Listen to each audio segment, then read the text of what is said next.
Welcome into the RotoWire NFL podcast brought to you by our friends over at WinBet and Dynasty Owner. I am your host, John McKechnie, joined as always by Mario Puig. We got a lot to get to today. We got training camp right around the corner, or having started in a couple places. We got some news that obviously has shifted the landscape in the fantasy world earlier this week, so we'll dive into that. Of course, I'm speaking about Cam Akers and the Rams backfield. We're also going to get into a little bit of a deep dive on the Bills later on in the show, and we're also going to get into some cheap stacking options in best balls, specifically over on Underdog. Mario working on getting an article out on that. But before we lead things off, Mario, how are you doing on this fine Thursday?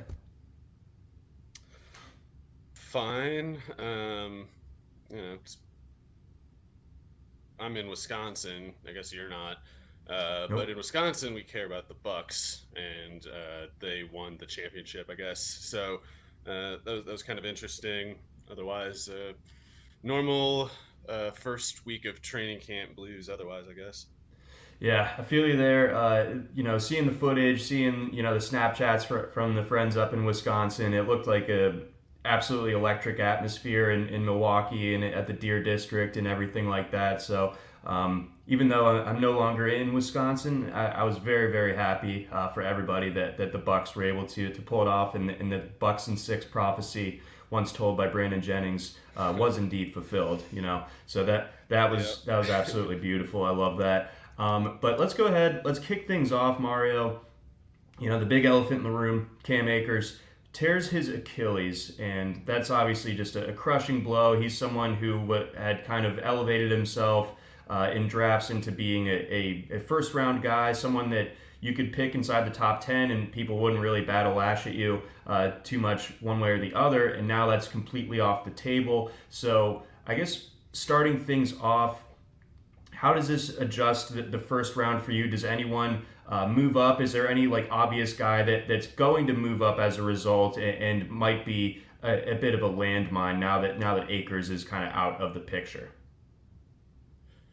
Yeah, it'll be tough to know, and I guess it'll be a little different from site to site whether there'll be like a running back who goes up or if it'll just move up the receivers.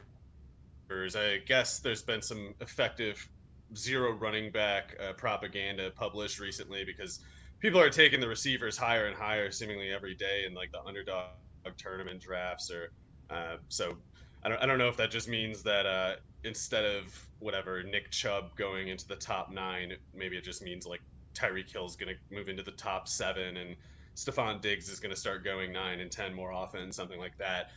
Both of those are reasonable outcomes. I'm not even really on one of those sides or the other. So I guess it would be that category of like Nick Chubb, Joe Mixon, Antonio Gibson if it were a running back moving up. And I had Gibson especially already kind of ranked right next to Akers. So uh, that one I was kind of already practicing a little bit. But usually you could get Mixon a little bit more into the mid second round, or at least a lot of the time you could. So maybe he'll start going more around where Akers used to, or something like that. Okay, all right, that definitely checks out. And then as we look into this Rams backfield now, how high can we expect Darrell Henderson's ADP to climb? Is he going to start going where like your Mike Davises and Miles Gaskins of the world go? Does it push even further? And what's the point where you're jumping off on Henderson, and where are you trying to get him? Yeah, I'm pretty sure he's going well ahead of the Davis Gaskin types. I think this draft that I did yesterday, he actually went, I want to say at the turn of the second or maybe like the mid second, which I would guess is about as high as you'll see him go. That struck me as a little aggressive. I thought he Yeah. was justifiable as kind of like a late third rounder, at least because the upside's there. It's not the kind of thing I would like do myself or recommend for other people, but if people want to take him in the late third, I can't really argue with the logic of starting running back and one of the highest scoring offenses. There's just not that much that can really go wrong with that. So yeah, I guess why not? But I am skeptical that he'll get more than like 80% of the snaps that Akers would have got. He's just different kind of frame. He's not really built to take the volume that Akers could have. So it seems a little hasty to me to be putting Darrell Henderson ahead of guys like David Montgomery, Miles Sanders, even like I'd put him after Josh Jacobs, who some has been going pretty regularly later than Mike Davis on Underdog and is falling into like the early to mid sixth round, which is insane to me. But yeah, I would probably prefer Jacobs, maybe Travis Etienne, but it's like right at that point that I would personally rank him. And I would imagine he's usually going to go by the fourth round, barring a trade, which I actually expect the Rams to make at some point. Okay, I was wondering about that as well because you look at the rest of that backfield depth that the Rams have, and I don't hate it necessarily, but at the same time, it's all very much unproven guys. I mean, we got Xavier No mass. Jones. What's that? There's no mass. There's everybody's under 210. Everybody's under 208. Okay, yeah. So they need a thumper of some sort. So who in your mind is like that trade candidate that if the Rams decide to test that market, because obviously the free agent market at this stage is very much picked over. There's really not a lot in the way of appealing options in the running back market right now for free agency. Yeah, if they go with a free agent, I might even have to raise Henderson in the rankings a little bit because the free agents are not threatening. It's like Duke Johnson's probably the best one, and he's kind of redundant. A little bit different skill set, but largely redundant to a guy like Henderson, a guy like Xavier Jones, who we might consider the favorite to back up Henderson otherwise. But the people who are taking Henderson in the third and the fourth and the second, I guess, are going to really regret doing so if instead of a harmless free agent, the Rams trade for.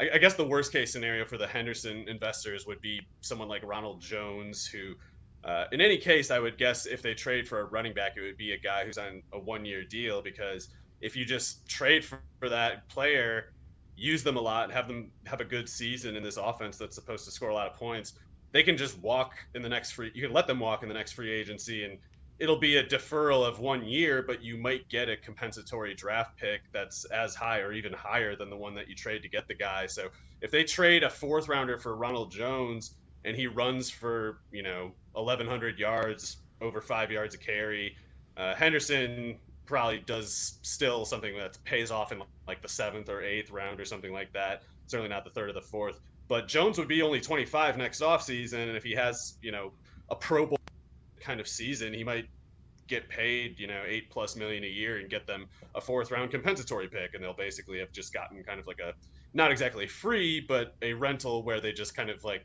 had to keep their hands off the draft pick for a year, basically. So there's a way for them to spend somewhat aggressively and still not end up spending much if they play it the right way. But less than or cheaper than Jones, I guess I was thinking guys like Royce Freeman, who I assume can be had for like a sixth at worst. And my personal favorite for them to trade for would actually be Jalen Samuels, but I have no idea whether anybody in particular is on their radar. They could be looking a totally different place for all I know. Okay, interesting. Yeah, the Samuels is someone who has kind of drifted into the background of the fantasy landscape. It seems like, but intriguing tool set. Really good pass catcher, of course. You can move him around. A very Yeah, versatile player. he might be he's probably limited as a runner, but in terms of actual passing functions as a running back, he's one of the best in the league. That's why he's on the That's why Steelers didn't cut him last year. They were like, well, we can't really use him in the run game, but he seems too good as a pass catcher to cut. And this year, it seems, well, I don't know if Canada being the offensive coordinator makes him more likely to stick around or whatever. But in any case, he's got that kind of just gliding sort of running style that I think would fit well with the more zone type schemes that McVay uses.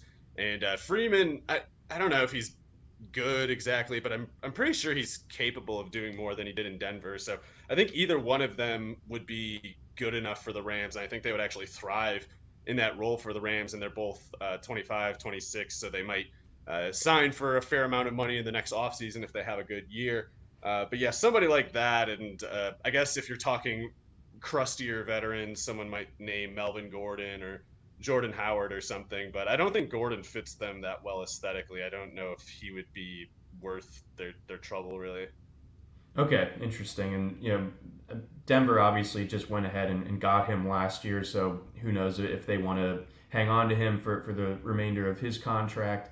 That all remains to be seen. And then let's zoom back out. And when it comes to Cam Akers and his long-term dynasty value, where are you with that? Because the list of running backs who have suffered this injury, not particularly extensive, but not a lot of particularly encouraging names on that list either way.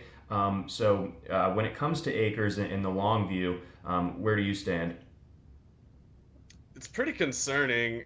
I don't know if there's a really solid case study, like a precedent for a player in Akers' particular position, but the closest comps, I guess, would be Chris Wells and Michael LaShore, and both of those guys were pretty talented in my opinion. And Deontay Foreman, I guess, I think all three of those guys were really talented runners actually, but they still might not be quite like Akers. I don't really consider Akers like a blue chip, but he he might he might have slightly better recovery prospects than those guys. If only like those guys were all bigger too. It's like maybe it's a little harder for a 230 kind of back than a 215, 220. I'm not really sure. But Chris Wells too, if I remember right, was like a little bit of not like a head case bad guy or anything, but I think he was kind of in that like Eddie Lacy genre where it was like the coach has got to stay on him kind of player because he was really talented otherwise. But Akers is in a position where he's the younger with an injury like this, the better.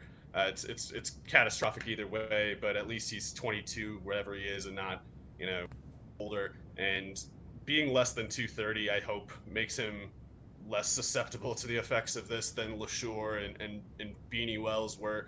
But you still, I think, gotta lower him to something like, I don't know, the 50s and 60s or something like that in dynasty rankings, which is, of course, about 40 spots lower than he would have been if he hadn't gotten hurt. And maybe that is an opportunity of some kind to buy low.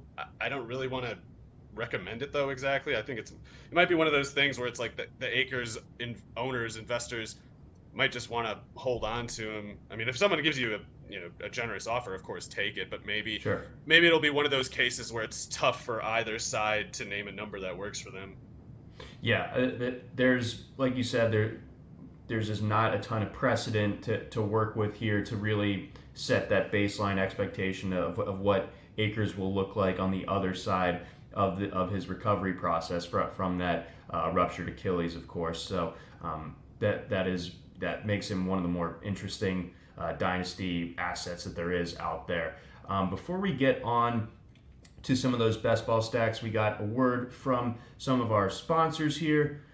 Starting off with our friends over at Dynasty Owner. Are you tired of the same old fantasy football leagues that get canceled after a year or so? If so, Dynasty Owner has your back. Go to dynastyowner.com. New leagues for the 2021 season are forming now. Dynasty Owner unites fun and excitement of fantasy football with the skill and strategy of the front office by incorporating a salary cap and real NFL player salaries for die-hard fantasy football fans that want the real GM experience.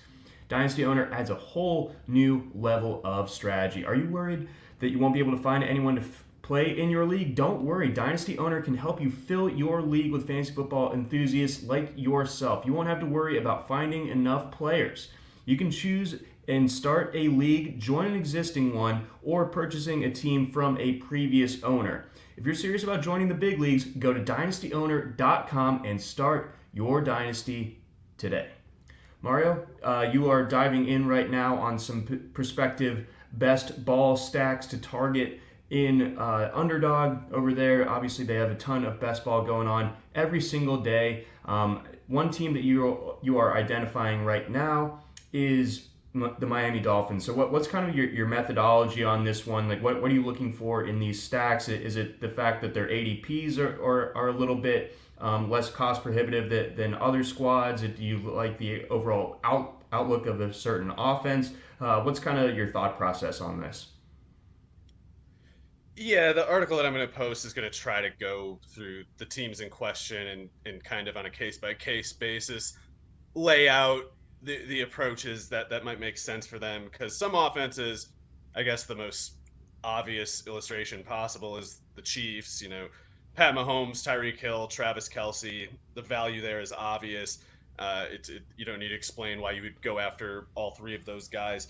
But in other offenses, you might only want to go after a pairing, like two receivers. Maybe the quarterback isn't productive enough to warrant going all in on a proper full stack. But there are some cases where the quarterback makes sense with the pass catchers, and there's other cases where maybe the quarterback isn't good enough. You just go receiver, tight end, or two receivers, something like that. And this article will kind of clarify what teams are worth what in what volumes. But I think with the Dolphins, they're a case where it's like right on the borderline for me as to whether I want to get the quarterback too, because Tua Tagovailoa is affordable generally, but I wouldn't say that he's at like a discount price exactly. It's like usually you gotta, if you want to get Tua in your Miami stack, if you're pursuing one, you have to make sure you actually get him. Like it's not going to be the kind of thing where you can just keep punting it until later in the draft. Like I'm kind of in the habit of just never taking a backup quarterback and then taking Cam Newton in the 17th round in every single draft, which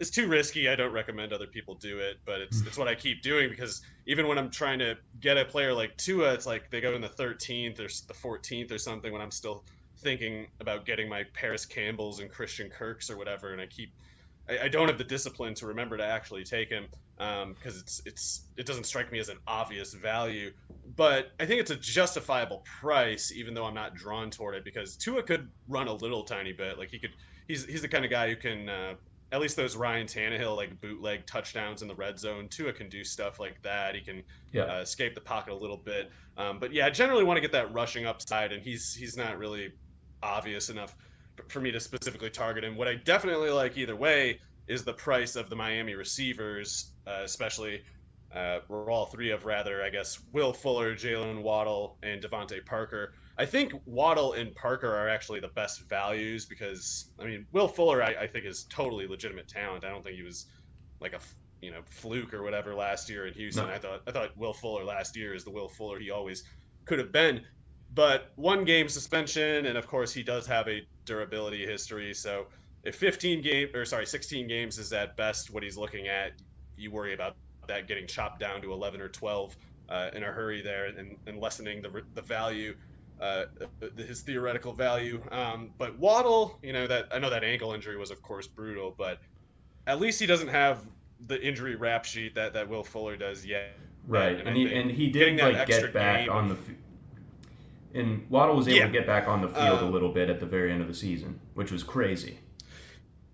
Yeah, they shouldn't have let him do that, but I'm glad that he's doing great because Waddle's insane, and so I guess at least when you draft the way I do, which is rarely do I go zero running back. Like I usually take two running backs in the first three rounds because I just like my chances of getting some of those later receivers, like a Paris Campbell, Christian Kirk, guys like that. I really like their chances of keeping up with the guys 5 to 6 rounds ahead of them. So I can't find the same case at running back. So I feel like I got to take the running backs early. And what I've liked to do lately is get Jalen Waddle and Will Fuller, or Jalen Waddle and Devontae Parker, because you can do it in. You're going to probably have to do the 8th and the 9th, or rather the 7th and the 8th for Fuller and Waddle. But Parker sometimes falls just ridiculously far. I don't know what people are thinking. Like he's going to have a better year than Michael Pittman, and they go something like 2 rounds apart, something like that. And yeah, Parker was already on pace for like a 1,000-yard, 4-touchdown season last year with everything going wrong. And now it's like I don't know if he's going to get double teamed again, or if he does, Tua can definitely hit Will Fuller and Jalen Waddle all day deep. So Parker versus like number 2 corners and with no safety over the top, I think will definitely pay off as like a wide receiver 4. And with Will Fuller and Waddle, there's definitely the case to make for paying that higher price for those two, because in best ball you definitely want that big play ability, that ability to put up 30 points in a week, even if it's at the cost of consistency. The format just kind of inherently insulates you from that, and the pairing of Will Fuller and Jalen Waddle insulates you further, because at that point either Tua Tagovailoa does basically poorly in a game, or one of those two does something, and for them doing anything brings a pretty high probability of the big play, the long touchdown. So I'm drawn toward guys like Will Fuller and Jalen Waddle, especially on a underdog where you get the half point PPR instead of the full. It's like a guy like Jarvis Landry kind of loses some utility with that half Right. point PPR shift. Yeah, I was actually on the radio yesterday down in Orlando, and they asked me who my favorite receiver from the Dolphins is for this year, and I actually leaned into Will Fuller. I just think that if the durability is able to hold and he does play those 16 games, obviously admitting that he's going to be suspended for week one, but that explosive ability, his ability to burn even number one corners, it's so impressive. He's on that 1 year prove it deal. I think if as long as Tua makes the most of his usage, then I think Fuller could easily end up being the best one of this Miami trio. But I also would not be surprised if Jalen Waddle just really hits the ground running and is that guy right off the bat as well. Yeah, and it wouldn't be shocking. Like Tua wouldn't even have to be especially good for each even of Will Fuller, Jalen Waddle, and Devontae Parker working at their current ADPs, and maybe even Gesicki if he's falling into like the 11th round or something like that. That those pass catchers are legitimately loaded now. Like I don't know if there's an obviously better group of pass catchers in the league, really. So Tua doesn't have to be great, but he might be good. And in the event that he is, all three of those receivers will have turned out to be underpriced. Gesicki is the one hangup that I can't quite figure out because Right. he's generally my fade of the group. It's not because I think he's bad or anything, and as a pass catcher, he's pretty reliable actually, but they seem to only have so many reps to give out, and he doesn't seem to be eligible for the actual tight end ones. Those all go either Waddle is not playing, or Gesicki is not playing, or he's playing tight end and Durham Smith isn't playing. So there's ways that Gesicki could definitely hit, and it's like if he gets enough snaps, he will. There's no doubt about that. The question is how many snaps he gets and who they're at the expense of. So, but again, I think there's a chance that as long as Tua throws for something like, and I do consider this totally possible, but something 4,600, 4,500 yards, something like that, then I Mm-hmm. think all those prices are just low enough that they can all fit.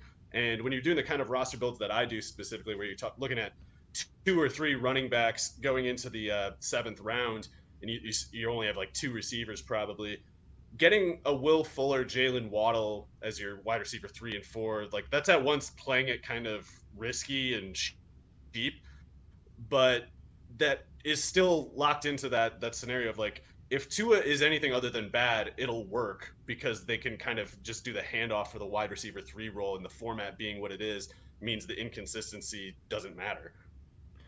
Absolutely, yeah. So that's a great way of drawing that up.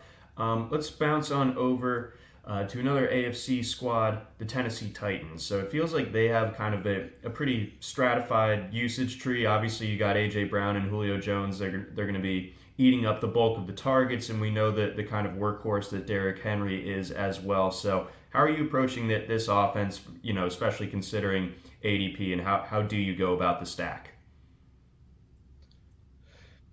Yeah, it's an interesting case because I think the range of possibility is pretty big. Like we assume they won't throw the ball very much, and that's what the prices of AJ Brown, Julio Jones, Ryan Tannehill are based on that assumption.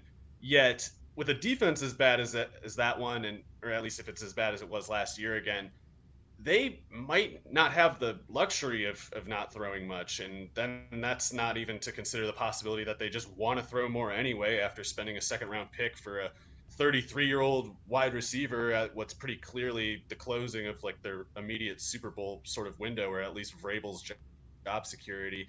So I think there's enough chance that the upper range of that range of outcomes hits, and I don't think the price is particularly tuned into that possibility. So I generally say it's a little risky. Well, it is risky, I guess, but especially if we're talking like the tournament, it's a kind of a negligible risk, I would say. It's risky to target AJ Brown and Julio Jones in an offense that you might project only 34, 33 pass attempts per game. Mm-hmm. But A, they can do so much more with each target that they get than any comparable receiver of their respective volume levels. And B, if the volume does go more toward 36, 37 pass attempts per game, just they could both go over 1,400 yards or something like that. So it's a not exactly likely scenario, but I think with Julio being in the early fourth, AJ Brown's going to cost you a second, probably late second. That's a lot to put in your draft for an offense that's as run heavy as the Titans. But if it's just slightly less run heavy than in the past, I think it could work. And I like in the case of the Titans the comprehensive stack, not just of the Julio Jones AJ Brown pairing, but Tannehill. He'll go a little higher in some drafts than others, but I don't think he ever goes higher than the ninth round or something like that. And sometimes you can get him later. So he has that rushing ability. It's not necessarily designed into the offense beyond those red zone bootleg touchdowns, but those are there. Those should keep Yep. being there because teams are always going to have to watch the Derrick Henry dive first. And if he at that price, Tannehill doesn't need to have a 4,800 yard passing season. He can give you just 4,500 and 300 rushing yards, and that would pay off. And in the event that AJ Brown and Julio Jones are both on the field the whole time, the three of them should each be standout values at their respective prices. I even like to get Anthony Firkser in like the 14th or 15th if I can. I'm not as urgently targeting him after the Julio trade, obviously, but I still think that there's a really good chance he's their third receiver in function this year. But not to count out Josh Reynolds, who I actually like to get in the 18th if I do have one of I guess not so much AJ Brown. I'm totally willing to have AJ Brown by himself, but if I get Julio, I kind of like to get Josh Reynolds in the 18th just because Julio is the greater injury concern between himself and AJ Brown. No, absolutely. So yeah, getting into that depth a little bit, especially as late in drafts as the 18th round, is a nice little way to round out your best ball roster. And I do like Josh Reynolds a little bit as well. And Yeah, we it's not obviously bad. know that and we know that Julio a regular on the injury report, even if he does end up playing the bulk of the time. Let's get on over. Let's talk some Carolina Panthers and stacking them. I've found myself getting more and more DJ Moore of late, which I'm pretty excited about. But obviously, if you don't draw the number one overall pick in your draft, you're probably not getting Christian McCaffrey. Robbie Anderson, goes a few rounds after DJ Moore. Pretty intriguing as well. I do like his game a lot. I think just in general, we talked about this earlier in the offseason, but I'm pretty excited about the prospects of Sam Darnold potentially finally arriving this season after kind of a lost 3 seasons with the Jets, kind of putting in an impossible situation there. I think that going down to Carolina, linking up with Joe Brady, I think that's only going to do good things for him and the entirety of this Carolina offense from what we saw a year ago. So how are you approaching this particular offense in best ball? Right, it might be a little aggressive to go for the full stack here. By that I mean including Sam Darnold, especially an underdog where he's very cheap. The price is reasonable, I should say. It's just a question of will Darnold be good enough as your second quarterback to justify including him in this stack? And you could just go with DJ Moore and Robbie Anderson. That's something that I like to do actually if I can arrange it. It's not always easy, but you can get DJ Moore in like the early mid fourth, get Robbie Anderson, and probably going like right around the same time as Will Fuller and DJ Chark. So those are the kinds of options you're usually looking at. Maybe Juju Smith-Schuster's around there, but DJ Moore and Robbie Anderson have clearly this has already been demonstrated last year, but there's room for them to coexist. One success is not going to be at the expense of the others. And they both actually could increase their share of the passing game this year with Curtis Samuel gone. I think Terrace Marshall is a great prospect, and I think the Rams or the Panthers basically should send the Rams something nice, tasteful present for letting them have Terrace Marshall when the Rams took Tutu Atwell, which is a completely wasted pick. They passed up a really. It's not aggressive to project Terrace Marshall as an eventual Pro Bowler. The thing in the meantime, though, is that offense was built a particular way last year. Like DJ Moore had the most difficult downfield routes. Robbie Anderson was something of a blend of the slot, the underneath, the intermediate, and the downfield. And then Curtis Samuel was pretty much only the slot and pretty much only underneath. So they can. Joe Brady, I'm sure, is pragmatic enough and smart enough to reimagine things as practically necessary. But if they keep the same structure, or vaguely the same structure as last year, DJ Moore, I think, profiles clearly the best for a lot of those Curtis Samuel reps because he's probably a better ball carrier in general than Curtis Samuel, even though they didn't use him that way last year. Curtis Samuel had a lot of carries. DJ Moore might be the best candidate to get those.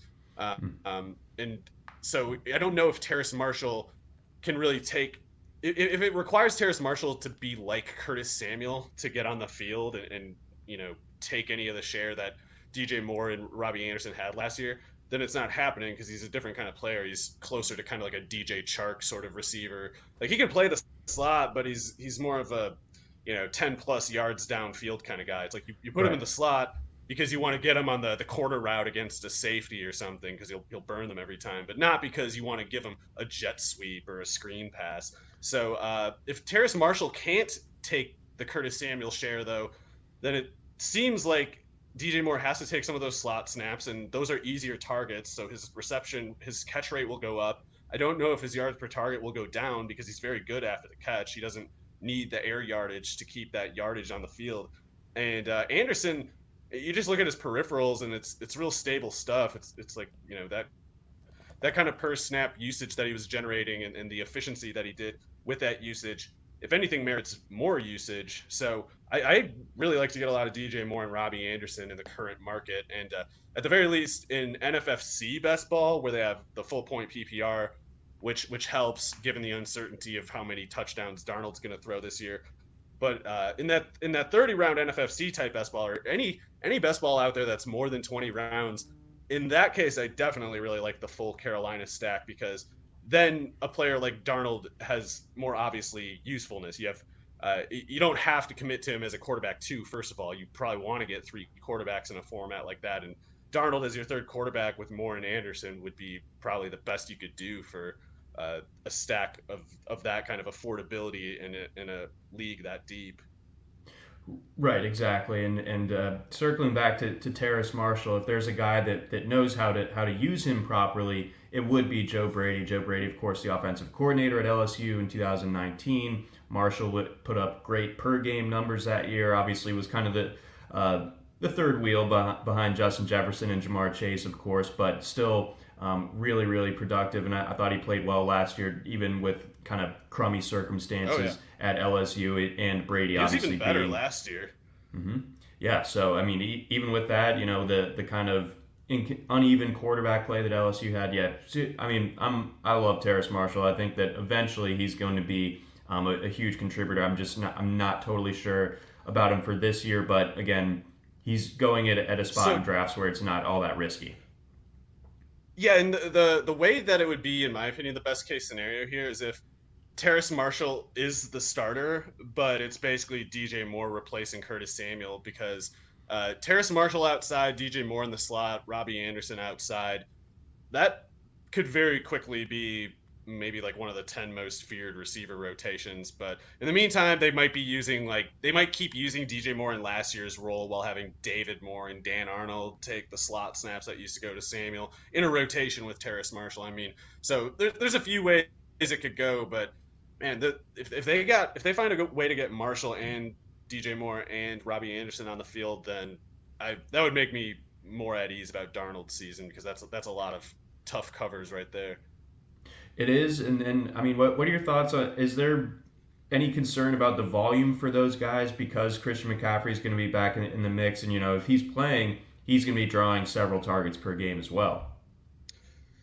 I think that's more a problem for the tight end position in the offense. And Mike Davis was getting all those Christian McCaffrey checkdowns last year anyway. It's why people tricked themselves into thinking that he's good. But they're going to have, I think, the prior usage already accounted for. And their defense, I think, will be better this year, but it shouldn't be so good that they turn into the Titans on offense. I think they're going to have to, especially in that division, they're going to have to throw every week, even if the defense is a lot better this year. So I I think Moore and Anderson, for their respective prices, are about as risk free as it gets, honestly. Okay, interesting. And yeah, it makes me feel a little bit better about the DJ Moore exposure that I've gotten thus far. And you briefly touched on the tight ends and Dan Arnold, and Ian Thomas is someone that people have talked themselves into in the past, and obviously hasn't really worked out just yet. But is that just a position that's not really going to be on the fantasy radar this year? The Carolina tight end group. Well, if it is, it would have to be Dan Arnold because there is no function for the Ian Thomas tight end role. But Dan Arnold would also basically not play tight end. He would play slot receiver. That's what he played for the Cardinals last year. And he was pretty effective in it because sometimes you get this 6'6" guy running against a 5'9" nickel corner. And even if he can't get open, it doesn't matter because he just dunks on him. So I think that's what they have in mind. Is like they are pretty content, I think, to play the matchups between Dan Arnold. I assume that might get more likely the closer to the end zone that they get. And then David Moore, he was kind of doing he had something like a Curtis Samuel role in the Seahawks offense last year. I think he's actually a pretty good player. I mean, he's a well built, athletic player. So I think they went into the draft having signed David Moore and Dan Arnold because they thought like we just need options, and those two give us options. I don't think they're committed to anything, or if they are, uh, I guess it would have to be a split between those two guys. And even if it's as a halftime slot receiver, Dan Arnold still might be useful, especially in like two tight end kind of leagues, just because if he's playing something that's basically a receiver, then he doesn't need as many tight ends. It's like it might be kind of like Ricky Seals Jones's rookie year where he would only play like 15 snaps a game, but he would get 5 targets every time because Mm-hmm. they're putting him on the field specifically to target him for some matchup reason. So if Darnold keeps that offense moving and they're getting into scoring range, and particularly if they are scoring touchdowns, Dan Arnold might be like one of the people involved with that. So he might only need like 400 snaps to get you to something like, I don't know what a fair expectation, like something like he might only need like 400 snaps to get to 400 yards and 7-6 touchdowns, something like that, which is not exciting, I realize. But if in best ball, when you're talking especially tight end three, if you're building a three tight end team, like that kind of stuff can pay off. And his emphasis as like a red zone kind of guy, I think, makes him more useful in half point PPR than full point PPR. Okay, all right. So that's a pretty thorough look there at the Carolina Panthers and how to approach stacking them. Let's move on over. Let's do a bit of a deep dive on the Buffalo Bills. Obviously, an offense that completely took off last season, and one of the biggest offseason wins you could have possibly had this year was being able to keep Brian Dable as the OC. I think both of us figured that he would be at the top of a lot of coaching searches as the head honcho, but obviously he's still in Buffalo. We got a good defense there on the other side of things. So just kind of starting things off, what are your expectations for this offense? Is there another level for their to be reached when it comes to the Bills? I don't think so. I think Josh Allen's season last year is close to maxed out. It wouldn't be shocking if that's the best season of his career, but he can afford to regress and still be useful in fantasy. It's not like he's outrageously expensive. Sometimes he goes later than both Lamar Jackson and Kyler Murray. Rarely does he go later than someone like Dak or so, I would imagine, but that's the range he goes in, and I think it's a totally reasonable price. The Stephon Diggs pairing with Josh Allen doesn't need any explanation. That's kind of like the Pat Mahomes instance where it's like the value here is super obvious. You don't need to strain to see it, but there might be a little more of an edge to get from, I think, the secondary pieces in that passing game. And I don't know what to make of the Cole Beasley thing. I mean, I'm not drafting him.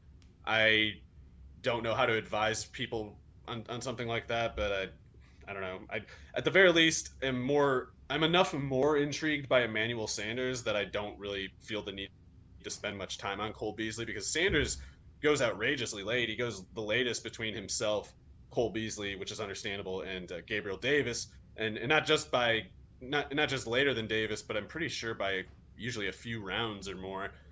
But I don't know that there's much reason to believe that Davis outproduces Sanders this year. I think Davis is a good prospect and he had a really good rookie year, but he's also a guy that they didn't project into their plans to play a leading role. They took him thinking, this is an underclassman prospect. He's a little bit raw. We know he has talent, but we're just going to kind of bring him along, and whatever happens happens. But I don't think he's the kind of player that they're like, we got to get Gabriel Davis going this year. And you see some people kind of looking at his efficiency last year and thinking, oh well, for a 21-year-old to do that, that must mean like he's going to be a star next year. And I think it means he's going to be a good starter maybe as soon as this year. But there was a lot of dead air last year in Gabriel Davis's snaps. He would make like splash plays, probably when the defense wasn't paying that much attention to him, and then he would disappear for a long time. And that's that's fine. Like he's on a clearly good trajectory, but he might get regression in the efficiency without much growth in the usage. And if that happens, he will be a bust at his current price. And then when I look at Emmanuel Sanders, especially, it's like, ooh, now it's pretty easy for me to imagine that happening because I know he's 34, and I don't know how he's still doing as well as he is, but Emmanuel Sanders was really good last year. Like he was, I guess, not exactly consistent with the Saints in a game by game basis. He wasn't putting up big points, but he was very consistent at getting open. Like for his depth of target of 9.1 yards, that was the 32nd percentile last year, but his 1.33 air yards per snap was 62nd percentile. So that shows that at least if he's running shorter type routes, he's able to get open, or at least last year he was. And he was catching the ball, of course, so it was all working out. But for Davis to be on the field in like a 3 or 4 wide with Stephon Diggs opposite him and Emmanuel Sanders, I assume Sanders, by the way, would be their slot replacement if Beasley retires or gets cut or whatever might happen there. And in that case, Sanders is just, I don't know, he should probably be going in like the 10th round or something like that instead of the whatever 14th, 15th that he does in the meantime. But even if he's not the main slot receiver, I think he might just play ahead of Davis in 3 wide because he doesn't need to be, or at least when they don't need a vertical element, Sanders might run ahead of him because if they need someone to just get open underneath for a viable target, it's clearly Sanders who's more polished in the meantime. It's like Davis is more the guy who makes the defense pay when they forget about him. But when they're looking at him, I don't know if he's the guy who can get you to get the chains to move. Okay, and if look at it from the other side, what is that breakout case for Gabriel Davis? Because I think that there is a pretty healthy collective over on Twitter and anywhere else that you discuss fantasy football that a lot of people really do like Gabriel Davis as that breakout guy. So what kind of fuels their thought process there? Yeah, there's plenty of reason to think it could happen. It's just I think the key is to have the perspective that it could happen and not that it definitely will. There's a lot of this. There's a trendy kind of analysis now that has everything thinking in predetermined logic that like players of this, anytime something happened before with certain splits in mind means it's going to happen again, and that's how everything works. And if you're a 21-year-old receiver who has yards per target more than this and more yards, you always turn into whatever Stephon Diggs, and that's not true. Nothing works that way, but he has a lot of encouraging indicators. Namely, he's very young for how productive he was, not just last year, but especially at UCF. So he had big numbers there in a pretty competitive, pretty competent group of pass catchers, deep group of pass catchers, and he was clearly their top one the whole time he was there. So that's good. It's stuff like that you really want to see because it usually means they're a when not if kind of prospect. Like a guy who takes a little longer to break out, that might be a player who's just getting by on their experience, their age advantage. But Davis was at an age disadvantage and still dominated at UCF. His athletic testing was just okay. Like he's a big receiver, so he didn't need to run that great. It's like Michael Thomas kind of shows you can kind of have bad workout numbers if you're whatever 6'2", 210 plus. But the explosiveness was there in his numbers. Whatever his athletic testing meant, it might not have meant much because Davis last year averaging 17 yards a catch. A lot of that was probably after. Well, I guess not much actually was after the catch.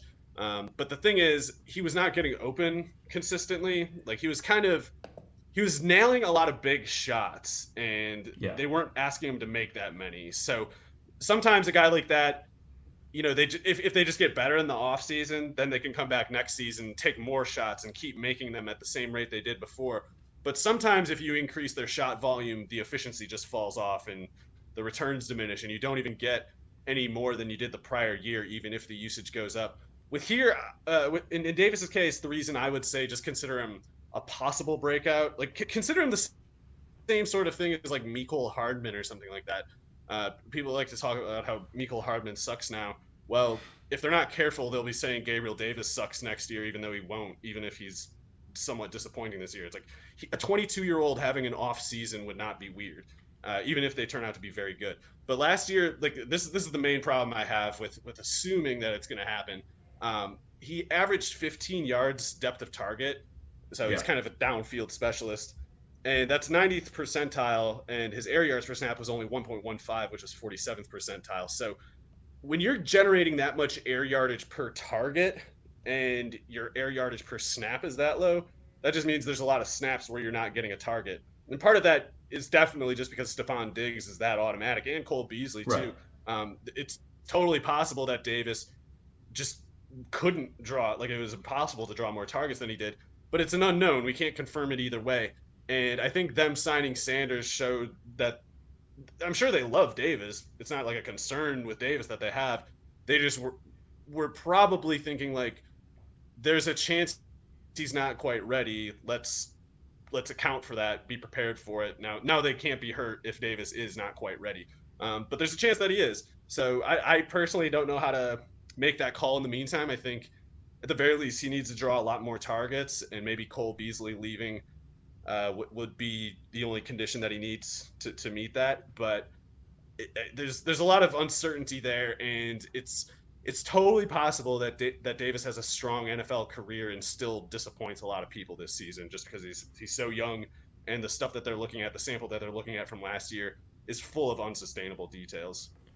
Right. I think you bring up a really good point when you look at the A dot versus the air yards per snap, because there is a bit of a gulf between the two of them. Like you said, you look at that 15 yards A dot, and then but there's like a lot of empty snaps in the middle, and hence why his air yards per snap actually aren't that great. But I do think that like there's it. I wouldn't say floor in like the classical sense, but the sense that Buffalo has Josh Allen, so they're going to be compelled to use his arm as best as they can, and maybe Davis is the best downfield option that they have, other than Stephon Diggs. But they don't always Probably. send him.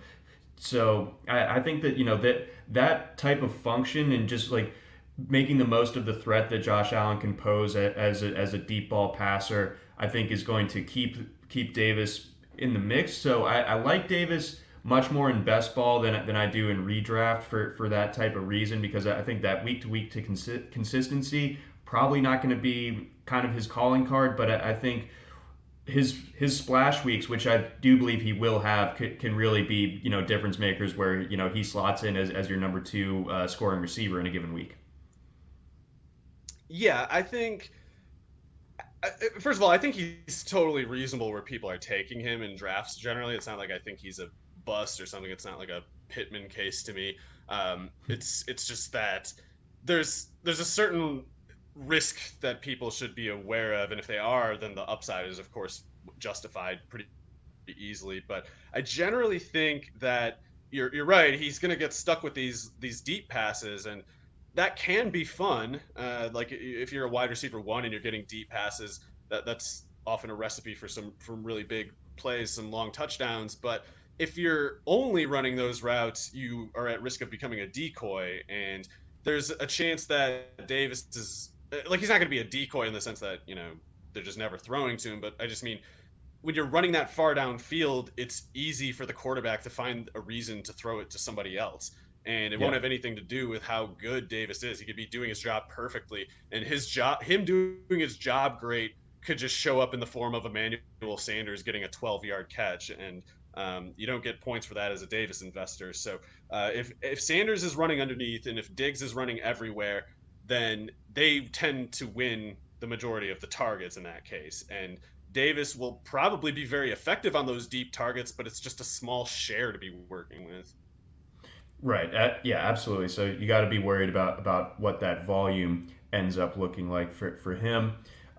Explain this Buffalo backfield to us because it's got two guys that people have had varying levels of interest in over the last couple of years, Zach Moss and Devin Singletary. But the big wrench in all of it is the fact that Josh Allen is such a touchdown vulture and a goal line threat as a runner. So how are you approaching these two running backs who both seem to have very capped ceilings just based on what this offense looks like? Yeah, I could be wrong, but I think it's true to say that unless the Bills sort of restructure their offense, and Dable could do that. If Dable kind of just switched things up every so often for the sake of switching it up, that wouldn't be shocking. And I'm sure anything he thinks of, he'll have a good idea of how to implement it. But it's hard for me anyway to imagine them changing the detail of Allen's function and like the space that he stands within on the field. It's like the way they build their formations. It's like Allen needs to kind of be the runner that he was last year because it's part of how they set up the defense. It's like the rush threat that Allen poses toward the middle of the field. It's something that creates a pressure downward, which they exploit downfield with those long range passes that he does. And I don't know if you can get the defense leaning forward quite the same way if they're moving Allen a little bit up in the pocket and thus creating running room for Moss or Singletary on carries. That's the kind of stuff that I would need to see like formationally in the structure to imagine how Moss or Singletary could really do a whole lot because otherwise if they're setting things up like last year where Allen's like always in the shotgun and they're kind of seeing what the defense does to determine what they want to do, there's too many ways for Allen to conclude and for Dable to conclude like yeah let's run it up the middle. They got wide splits on the defensive line. Their linebackers off ball. They're not ready for the quick hit in the middle. And Allen is their best way of doing that when they get that look, or they'd have to trade off something with the pass game structure to put Moss in that quick hitting position instead. And I don't really see them making that trade. So I feel like Allen would need to get hurt for one of Moss or Singletary to provide any upside. And in the meantime, they have a ton of risk. Zach Moss, I think he's a really good runner. I think he's clearly better than Keyshawn Vaughn. I think he's about as good as Javonte Williams this year, but he does have an injury history. Even going back to Utah, he did, and that was his knee meniscus, not unrelated to the current ankle thing, which seems to be its own issue. But the other guy is splitting carries too. It's like Singletary, pretty good. It's not. I don't think he's great, but he's not a bad enough player to just send to the bench full time. So they have the smallest pie to start with, and then they still have to split it up, 55-45 at best. So I like Moss, but as a player, but I have no interest at all in best ball or redraft unless he falls usually something like 20 picks past his general ADP. Okay, all right, interesting. Because he's someone that I can get a little bit enamored with the talent I think he is, and you're looking at other running backs in that range. Maybe I'm a little bit light on running back at that particular stage, and I've found myself talking myself into Moss on a couple of different occasions, but I probably don't need to Well, if Allen does overinvest. get hurt, then I love Moss. If Allen's not taking that rushing share, Zach Moss can run, and I don't know how much people grasp that. I don't know how much that matters to them with their current ADP. I can't tell if they're just saying like, oh, running a high scoring team. That's an understandable process, I guess. But the structure doesn't really give him the runway as it was last year. Allen is the main impediment to the runway being Moss's. And if Allen's out, they got to totally change the structure of the offense. They would have to lean on Moss. And in the event that unfortunate scenario occurs, I absolutely think he would answer the call. Like he's a hell of a runner.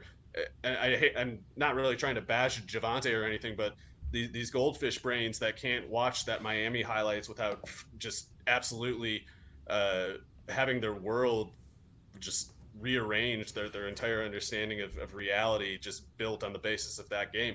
Just go watch some Zach Moss highlights at Utah instead. He breaks lots of tackles. he does cool stuff that you like so much. Go watch Zach Moss highlights and find your new savior. Yeah, people really do. Yeah, they gravitate to that UNC Miami game, and UNC just I swear, completely man, these trounced them. people they watch that game and they get out their toy trucks and they bash them together and they go, yeah, bang bang bang, yeah. And I understand why. It's fun to do that. Um, I'm not personally going to though. Yep, fair enough. Fair enough. And then one last group to touch on with the Bills before we sign off. Anything to see here as far as these tight ends? They're obviously going very cheap in drafts right now, but do you think that they're someone that's going to have any sort of fantasy relevant role? It's not an impressive room, I don't think. Right. I don't like Dawson Knox at all as a prospect, but the logic that that might lead someone toward Montary or whatever of just, hey, they're playing in an offense that scores touchdowns. That's enough for me. If you're using that kind of reasoning, I would sooner use it on Dawson Knox than those running backs, because you can.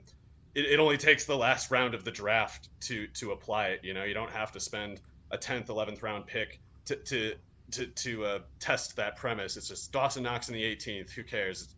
Pick probably sucks anyway.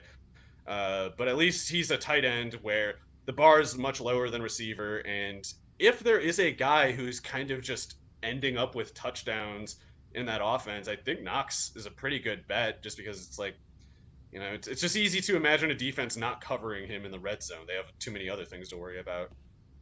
No, absolutely. So that's just something to keep in the back of your mind if you're attacking some late round tight ends. But I think that's going to wrap it up for today's show. Again, for Mario Puig, I'm John McKechnie. Thank you for listening to the RotoWire NFL podcast, brought to you by our friends over at WinBet, and of course our friends over at Dynasty Owner as well. Tomorrow, next up on our docket, we'll have Andrew Laird and Scott Genstad. They're generally going to be talking some DFS on their shows, so stay tuned for that. Of course, they'll probably be getting into some strategy, some general stuff. I don't know if the first slate of games has been released from a DFS perspective just yet, but be sure to check that out as well. And again, thanks for listening to the RotoWire NFL podcast, brought to you by WinBet and Dynasty Owner. Try RotoWire today, free for 10 days. Get our premium tools, rankings, analysis, and breaking news alerts. No credit card required. Go to rotowire.com/